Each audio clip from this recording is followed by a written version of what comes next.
नमस्कार मित्रों, मैं राघव अवस्थी आप सभी लोगों का डिसेंट स्टडी क्लासेस के यूट्यूब चैनल पर हार्दिक स्वागत करता हूं। जैसा कि आप लोगों को पता है, इस बार आप लोगों के एग्ज़ाम ऑनलाइन होंगे और आपके जो पेपर का पैटर्न होगा वो बहुविकल्पी क्वेश्चंस का होगा। इसी क्रम को इसी चीज़ को देखते हुए मैंने आप लोगों के लिए बहुविकल्पी क्वेश्चंस की क्लास स्टार्ट की है, जिसमें आप लोग पिछले लेक्चर में 2 चैप्टर कवर कर चुके हैं। इस वीडियो में हम लोग तीसरा चैप्टर देखेंगे। तीसरा चैप्टर थोड़ा सा बड़ा है, इसलिए इस चैप्टर के आप लोगों को 2 से 3 वीडियो देखने को मिल सकते हैं, क्योंकि इसमें बहुत ज़्यादा क्वेश्चन इंपॉर्टेंट हैं और पेपर में इससे बहुत ज़्यादा क्वेश्चन बनेंगे भी। अगर आप लोग हमारे साथ अंत तक जुड़े रहते हैं तो आप लोग पेपर में यही क्वेश्चन देखेंगे जो मैं इस वीडियो में करवाने वाला हूं। तो आप लोग क्वेश्चंस को समझिए और हमारे साथ में इन क्वेश्चंस को एक कॉपी पेन में से नोट भी करते रहिएगा। तो शुरू करते हैं आज का वीडियो। अगर आप लोगों ने अभी तक हमारे चैनल डिसेंट स्टडी क्लासेस को सब्सक्राइब नहीं किया है तो चैनल को सब्सक्राइब कर लीजिए, और अगर वीडियो पसंद आए तो वीडियो को भी लाइक कीजिएगा और अपने दोस्तों में शेयर कीजिए। अगर आप लोग वीडियो के अंत तक बने रहते हैं तो आप लोगों को बहुत ज़्यादा इम्पोर्टेंट क्वेश्चंस देखने को मिलेंगे। तो शुरू करते हैं आज का वीडियो। आज के वीडियो का जो हमारा पहला क्वेश्चन है वो कुछ इस तरीके से है। तरलों के प्रवाह में हम तरल की किस अवस्था का अध्ययन करते हैं। ये क्वेश्चन क्या बोल रहा है कि तरल की अवस्था है, तरल प्रवाहित हो रहा है, तो अगर हम लोग तरल का अध्ययन कर रहे हैं तो उसमें किस अवस्था में अध्ययन करेंगे। बोल सकते हैं कि तरल जैसे मान लो गर्म है, गति की अवस्था में किस अवस्था में करेंगे, स्थिर है या बह रहा है या ठहरा हुआ है। यही सारी चीज़ें हैं जो तरल के साथ में हो सकती हैं। और अगर हम तरलों का प्रवाह का अध्ययन करेंगे तो किस अवस्था में करेंगे। तो जैसा कि आपको यहाँ से दिख रहा है कि प्रवाह मतलब गति या चल रहा हो एक स्थान से दूसरे स्थान पर, तो हम लोग तरलों के प्रवाह में तरलों की गति अवस्था में अध्ययन करते हैं। तो इसका जो ए नंबर ऑप्शन है गतिमान अवस्था बिल्कुल करेक्ट हो जाएगा। आप लोगों को ये क्वेश्चन समझ में आ गया हो, अगर आ गया है तो आप लोग इसे नोट कर लीजिए। अब हम लोग देखते हैं अपना अगला क्वेश्चन। अगला क्वेश्चन क्या कह रहा है, गतिमान द्रवों के व्यवहार का अध्ययन किसके अंतर्गत किया जाता है। ये क्वेश्चन का मतलब समझते हैं कि गतिमान द्रवों जो गति कर रहे हैं ऐसे द्रव, उनका अध्ययन किसके अंतर्गत किया जाता है। तो द्रवों का हम लोग जो गति का अध्ययन करते हैं वो द्रव गतिकी में करते हैं। जैसा कि नाम से ही क्लियर हो रहा है, द्रव प्लस गतिकी, द्रव की गति हो ऐसे विज्ञान को हम द्रव गतिकी विज्ञान कहते हैं। हम लोग द्रव गतिकी विज्ञान के अंतर्गत ही तरलों के गतिमान का अध्ययन करते हैं। अगर आप लोग ये क्वेश्चन समझ गए हों, अब हम लोग देख लेते हैं अगला क्वेश्चन। अगला क्वेश्चन है तरलों के कणों के मध्य घर्षण होता है। समझते हैं क्वेश्चन क्या कह रहा है कि तरल कोई है और आपको पता है कि तरलों में भी कण होते हैं। अगर उनके मध्य में घर्षण उत्पन्न हो रहा है तो इस क्रिया को क्या कहेंगे, या फिर जो उनके मध्य में घर्षण होता है ये किस क्रिया के कारण होता है या किस गुण के कारण होता है। तो जो घर्षण होता है तरलों के कणों के बीच में ये श्यानता के गुण के कारण होता है। तो इसका सी नंबर ऑप्शन बिल्कुल करेक्ट हो जाएगा। आप लोगों को ये क्वेश्चन समझ में आ गया हो। तो अब हम लोग देखते हैं अपना अगला क्वेश्चन। अगला क्वेश्चन देखिए क्या कह रहा है, ऊर्जा की अविनाशिता के सिद्धांत पर आधारित प्रमेय है। क्या क्वेश्चन बोल रहा है कि कोई एक ऊर्जा का अविनाशिता का सिद्धांत है, ऊर्जा अविनाशिता, उसमें उसके आधार पर कौन सी प्रमेय बनाई गई। ऐसी कौन सी प्रमेय है जो ऊर्जा के सिद्धांत के अविनाशिता को फॉलो करती है। तो एक बर्नौली नाम के वैज्ञानिक थे जिन्होंने बर्नौली की प्रमेय दी, और ये जो प्रमेय थी ये द्रव की अविनाशिता पर आधारित थी, या बोल सकते हैं द्रव की अविनाशिता के सिद्धांत पर आधारित प्रमेय थी। तो इसका बी नंबर ऑप्शन बिल्कुल करेक्ट हो जाएगा। आप लोग इसे नोट कर लीजिए। अब हम लोग देखते हैं अगला क्वेश्चन। अगला क्वेश्चन देखिए क्या कह रहा है, द्रव की अविनाशिता के सिद्धांत पर आधारित प्रमेय है, वो किस पर थी, ऊर्जा की थी, और ये किस पर है, द्रव की अविनाशिता पर है। किस पर, द्रव की अविनाशिता, या फिर हम लोग बोल सकते हैं मात्रा की अविनाशिता। इसको यहाँ पर आप लोग मात्रा लिख सकते हैं, मात्रा ज़्यादा सही रहेगा। मात्रा की अविनाशिता पर आधारित कौन सी प्रमेय है, सातत्य समीकरण या फिर कंटिन्यूटी इक्वेशन होती है। इसका ए नंबर ऑप्शन बिल्कुल सही है। मात्रा की अविनाशिता का मतलब क्या है? मात्रा खत्म ना हो किसी द्रव की एक स्थान से दूसरे स्थान पर जाने में, वो जो कुछ भी जो हम लोग इधर से जितना द्रव भेज रहे हैं उतना ही हमें उस तरफ भी प्राप्त हो जाए, इसी को हम लोग द्रव की अविनाशिता का सिद्धांत कहते हैं। इसी पर कंटिन्यूटी समीकरण बना है, सातत्य समीकरण भी बना हुआ है। तो इसका ए नंबर ऑप्शन बिल्कुल करेक्ट हो जाएगा। अगर आप लोग समझ गए हो तो इसे नोट कर लीजिए। अब हम लोग चलते हैं अपने अगले क्वेश्चन की ओर। अगला क्वेश्चन देखिए क्या कह रहा है। अगला क्वेश्चन जो हमारा कह रहा है, किसी द्रव धारा में द्रव का एक कण किसी समय में बहते हुए जिस पथ पर चलता है उसे हम लोग क्या कहते हैं? क्वेश्चन ने क्या बोला गया है कि कोई कण है वो अगर चल रहा है तो जिस पथ पर चल रहा है उस पथ को हम लोग क्या कहेंगे? तो उस पथ को हम लोग धारा रेखा या फिर बोल सकते हैं पथ रेखा बोला जाता है। धारा रेखा नहीं, सॉरी, पथ रेखा, क्योंकि किसी भी रास्ता में चलोगे तो उसे हम लोग मार्ग या पथ बोलते हैं। तो यहाँ पर पथ रेखा बिल्कुल करेक्ट है। मार्ग भी गलत होगा, रास्ता भी गलत होगा, धारा भी गलत होगा, क्योंकि ये नॉर्मली वर्ड है और इसके लिए हम लोग जिस वर्ड का यूज करते हैं उसे पथ रेखा कहा जाता है। तो आपका बी नंबर ऑप्शन बिल्कुल करेक्ट हो जाएगा। अगर आप लोग ये क्वेश्चन समझ गए हो तो अब हम लोग देख लेते हैं अगला क्वेश्चन। अगला क्वेश्चन क्या है? कौन सी ऐसी रेखा है जो एक दूसरे के पथ को नहीं काटती है?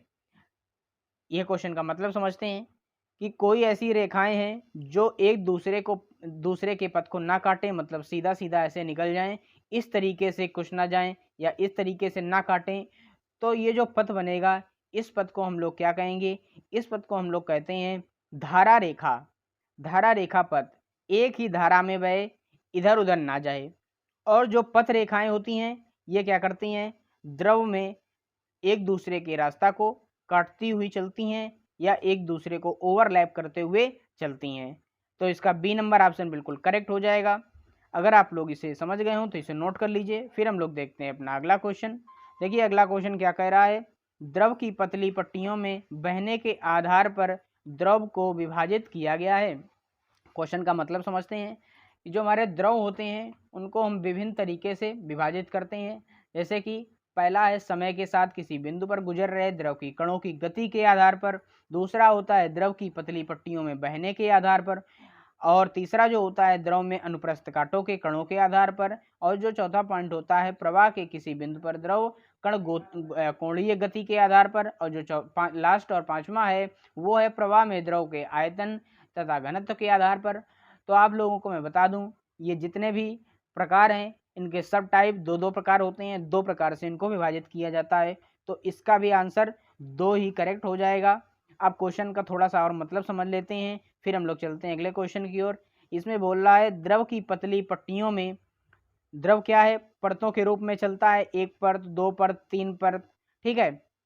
तो जो ये पट्टियां होती हैं इनके आधार पर द्रव को कितनी तरीके से विभाजित किया गया है। तो आप लोग ये समझ गए होंगे, इसका आंसर दो बिल्कुल करेक्ट हो जाएगा। आप लोग इसे नोट कर लीजिए। अब हम लोग देखते हैं अपना अगला क्वेश्चन। अगला क्वेश्चन देखिए क्या कह रहा है। प्रवाह स्तरीय है या विक्षुब्ध ज्ञात किया जाता है। स्तरीय प्रवाह और विक्षुब्ध प्रवाह का मतलब क्या होता है ये समझ लेते हैं पहले।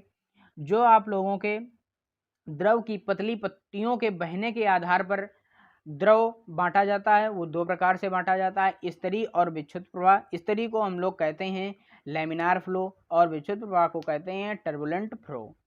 तो जो ये स्तरीय और विक्षुब्ध प्रवाह है ये अगर ज्ञात किया जाए तो किसके द्वारा किया जाता है? ये रेनॉल्ड संख्या के द्वारा किया जाता है। रेनॉल्ड नंबर के माध्यम से किया जाता है इसका ज्ञात कि ये किस तरीके से फ्लो कर रहा है, इसमें किस तरीके से जो ये पट्टियां बह रही हैं या फिर कण बह रहे हैं इनका प्रवाह किस तरीके से है, स्तरीय है या विक्षुब्ध। स्तरीय का मतलब सीधा लाइन से है, विक्षुब्ध मतलब इधर उधर होकर है, ठीक है। तो आप लोग ये भी समझ गए होंगे। अगर समझ गए हैं तो अब हम लोग देख लेते हैं अपना अगला क्वेश्चन। अगला क्वेश्चन क्या कह रहा है देखते हैं। अगला क्वेश्चन कह रहा है रेनॉल्ड संख्या को प्रदर्शित करते हैं। रेनॉल्ड संख्या जो है जिससे विक्षुब्ध प्रवाह और स्तरीय प्रवाह ज्ञात किया जाता है उसे हम लोग रेनॉल्ड संख्या कहते हैं। तो रेनॉल्ड नंबर को हम लोग आर और प्रीफिक्स में एन से डिनोट किया जाता है, ना कि आर के साथ में कैपिटल एन हो। तो बोथ भी गलत है और डी नंबर तो बिल्कुल गलत ही है, तो आर और नीचे इस तरीके से एन लगा दिया जाता है, इसे हम लोग रेनॉल्ड नंबर कहते हैं। तो आप लोग ये बिल्कुल याद कर लीजिए, याद करने वाली चीज़ है। अब हम लोग देख लेते हैं अपना अगला क्वेश्चन। अगला क्वेश्चन क्या कह रहा है, आर एन का मान 2000 से कम है तो प्रवाह होगा। क्या हम लोग किसी द्रव का जब रेनॉल्ड नंबर निकालते हैं, अगर उसमें रेनॉल्ड नंबर की संख्या जो है 2000 से कम आ जाती है तो उस प्रवाह को हम लोग क्या कहेंगे, उस प्रवाह को हम लोग कहते हैं स्तरीय प्रवाह। अगर 2000 और 4000 के बीच में हो तो हम लोग प्रवाह को बता नहीं सकते हैं, और अगर 4000 से ऊपर हो तो प्रवाह हो जाता है विक्षुब्ध।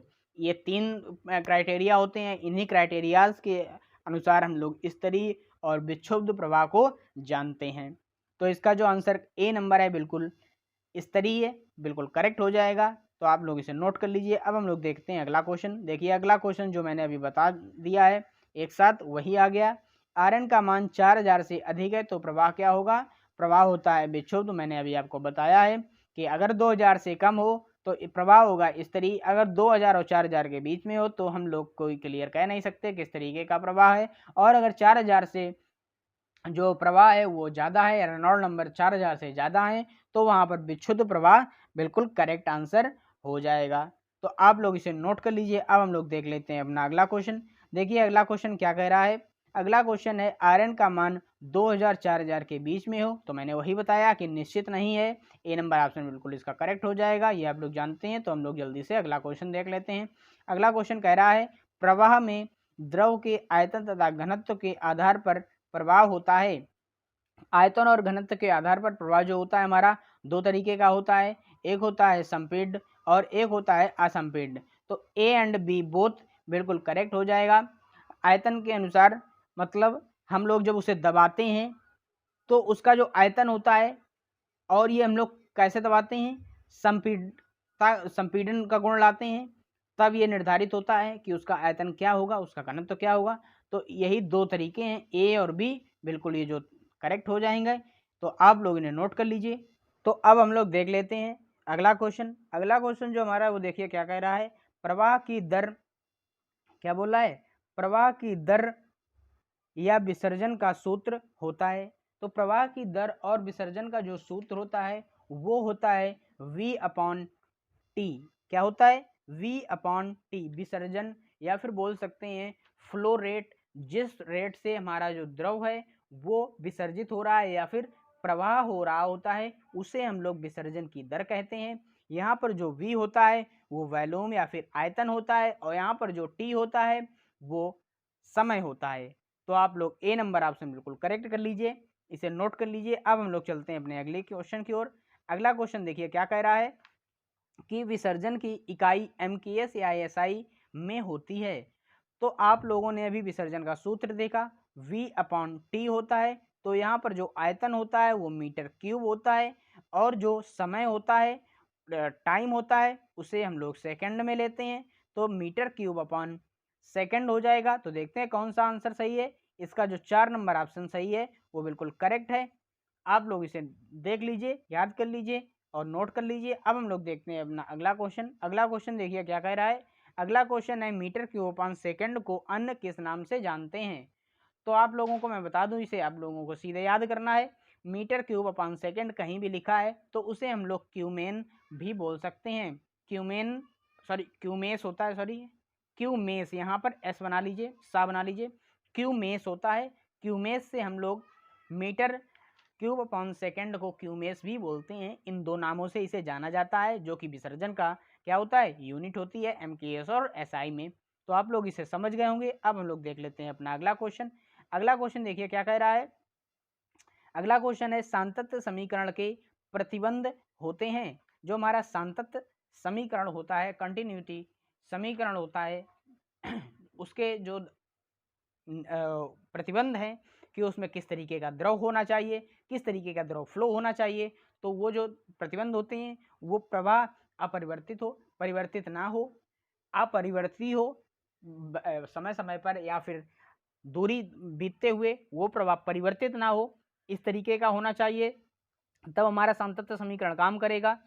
और असंपीड्य होना चाहिए। द्रव हमारा क्या, असंपीड्य होना चाहिए, संपीड्य नहीं होना चाहिए। तो इसका सी नंबर ऑप्शन ए भी बोथ बिल्कुल करेक्ट हो जाएगा। तो आप लोग इसे नोट कर लीजिए। अब हम लोग देखते हैं अपना अगला क्वेश्चन। देखिए अगला क्वेश्चन क्या कह रहा है। अगला क्वेश्चन जो है, निम्न में द्रव की ऊर्जाएं होती हैं। क्या पूछा इसने कि द्रव में ये जो ऊर्जाएं दी हैं, ऑप्शन दिए हैं, इनमें ये कौन कौन सी ऊर्जा ऐसी है जो द्रव में पाई जाती है। तो आप लोगों को मैं बता दूं, दाब ऊर्जा क्या है। दाब ऊर्जा तब लगती है जब किसी चीज पर हम लोग दाब डालते हैं। तो जल में क्या होता है, भार होता है, और भार किसके कारण होता है, दाब किसके कारण, भार के कारण लगता है। अब जब द्रव किसी जगह पर भार डालेगा तो वहां पर दाब भी लगेगा, और जब दाब लगेगा तो वहां पर दाब ऊर्जा भी होगी। तो ए नंबर बिल्कुल सही है। बी नंबर देख लेते हैं, गतिज ऊर्जा। गतिज ऊर्जा कब होती है, जब कोई चीज गति अवस्था में होती है और जो हमारा द्रव होता है वो बहता रहता है। बहता हुआ द्रव जब है तो उसमें गति होगी, और जब गति होगी तो उसमें गतिज ऊर्जा भी उत्पन्न होगी। तो बी नंबर बिल्कुल सही है। आधार ऊर्जा। आधार ऊर्जा क्या है, वहां पर ऊर्जा जो लगती है जब दो बॉडी की सतहें आपस में मिल रही होती हैं, उन्हें हम लोग आधार ऊर्जा कहते हैं। तो यहाँ पर क्या है, जमीन और जल दोनों संपर्क करते हैं एक दूसरे से, तो यहाँ पर वो भी हो जाएगा। तो डी नंबर ऑप्शन यहाँ पर सभी बिल्कुल करेक्ट हो जाएगा। तो आप लोग इसे समझ गए होंगे, इसे नोट कर लीजिए। अब हम लोग देख लेते हैं अपना आज का लास्ट और अंतिम क्वेश्चन। तो देखिए अंतिम क्वेश्चन क्या कह रहा है। अंतिम क्वेश्चन जो है वो कह रहा है, स्थैतिक ऊर्जा या आधार ऊर्जा निर्भर करती है। स्थैतिक ऊर्जा या आधार ऊर्जा जो हमारी होती है वो किस पर निर्भर करती है। तो स्थैतिक ऊर्जा या फिर आधार ऊर्जा हम बता दें, वो ऊंचाई पर निर्भर करती है। ऊंचाई का मतलब क्या है, किसी भी, मान लीजिए ये एक क्या है, पौंड तालाब है, इसमें कितना ऊंचाई तक द्रव भरा हुआ है, जितना ये द्रव ऊंचा होगा उतना ही ज़्यादा ये इस पर भार डालेगा, और जो भार डालेगा तो उतनी ही यहाँ पर ऊंचाई उत्पन्न होगी। तो उसे हम लोग ऊंचाई कहते हैं। ऊंचाई पर ये ऊर्जा निर्भर करती है। तो इसका ए नंबर ऑप्शन बिल्कुल करेक्ट हो जाएगा। आप लोग अगर समझ गए हो तो इसे नोट कर लीजिए। आज का हमारा वीडियो यहीं तक। आज के वीडियो में ये 20 क्वेश्चन आप लोगों ने देखे।